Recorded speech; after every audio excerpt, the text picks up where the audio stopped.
Bismillahirrahmanirrahim.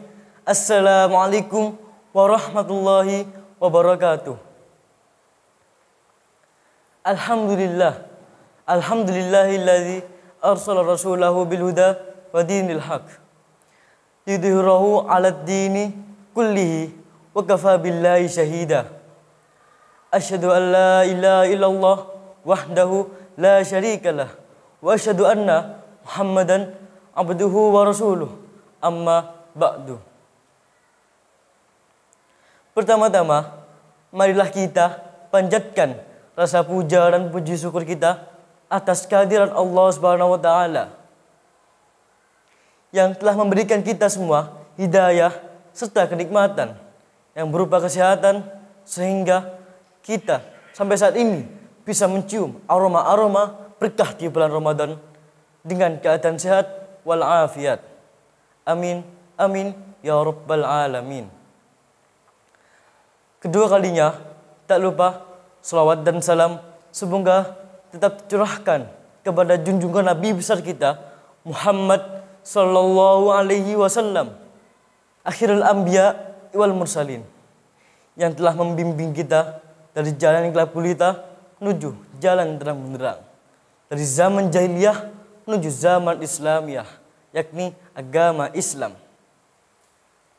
Dan yang ketiga kalinya saya berada di sini ingin menyampaikan sebuah khutbah yang bertema takwa adalah sebaik-baiknya bekal di dunia akhirat.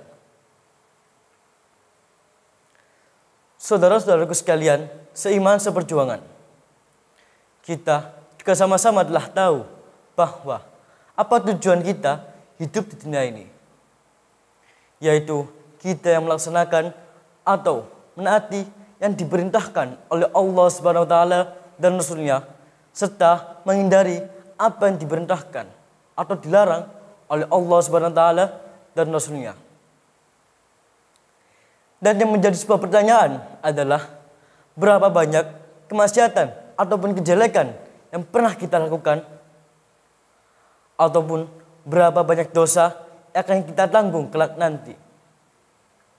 Kita tidak akan tahu selama kita tidak menyadari akan adanya hal itu. Dan bahkan kita sendiri tidak mau bertobat kepada Allah Subhanahu wa taala atas perbuatan buruk tersebut. Dan itulah ciri-ciri orang yang rugi dan celakalah ia kelak nanti di hari pembalasan. Oleh karena itu, ketika kita ingin bertobat kepada Allah Subhanahu wa taala, harus dengan bersungguh-sungguh, harus dengan niat hati yang tulus.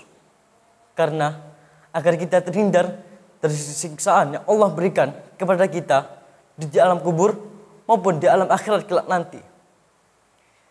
Yang siksaan yang Allah berikan kepada kita di dua alam ini adalah siksaan yang sangat pedih, sangat menyakitkan daripada yang siksaan Allah berikan kepada kita saat di dunia ini. Dan orang-orang seperti itu adalah orang-orang yang beruntung hidup di dunia maupun di akhirat. Dan inilah tujuan yang paling fundamental dalam hidup diri kita. Kita yang setiap saat, setiap waktu senantiasa berdoa dan meminta kepada Allah Subhanahu wa taala. Karena sejatinya Allah tidak menciptakan manusia ataupun makhluk lainnya yang ada di dunia ini dan seisinya selain untuk mengabdikan diri kepadanya. Maka apalah arti hidup kita ini jika kita tidak mengabdikan diri kepada Allah Subhanahu wa taala? Sungguh tidak akan berarti sama sekali. Maka dari itu, ketika kita masih bisa hidup di dunia ini, manfaatkanlah dengan sebaik-baiknya dan mencari amal-amal yang soleh agar bisa jadikan sebuah bekal untuk di akhirat kelak nanti. Karena sebaik-baiknya bekal untuk kebahagiaan hidup di dunia atau akhirat adalah takwa. Sebagaimana dalam firman Allah yang berbunyi, Bismillahirrahmanirrahim. Wa tazawwadu fa inna khairaz zadit taqwa. Quran Surah Al-Baqarah ayat 197 yang artinya berbekallah karena sebaik-baiknya bekal adalah takwa. Saudara-saudaraku sekalian yang dirahmati Allah Subhanahu wa taala.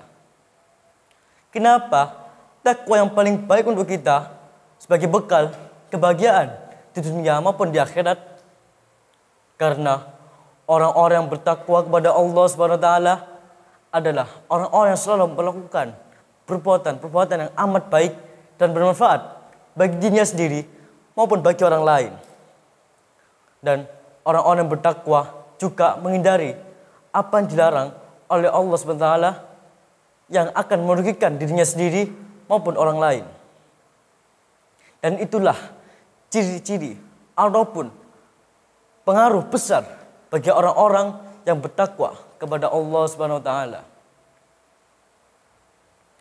Jika seseorang manusia ditanya, pilih manakah antara kebahagiaan dengan sengsara? Pasti orang tersebut akan memilih kebahagiaan. Tapi apa yang ia lakukan saat di dunia ini adalah sebaliknya apa yang ia katakan. Yang ia di dunia ini selalu melampaui batas-batas yang telah digariskan oleh Allah SWT dan menaati hawa nafsunya sendiri. Oleh karena itu, ketika kita ingin menjadi orang-orang yang beruntung di dunia maupun di akhirat adalah menjadi orang-orang yang bertakwa kepada Allah Subhanahu wa taala. Sekiranya cukup sekian dari sini apa yang dapat saya sampaikan. Jika kurang mengenakan atau mengganggu, saya mohon maaf sebesar-besarnya. Akhirul kalam, nun wal qalami wa ma yasturun. Wassalamualaikum warahmatullahi wabarakatuh.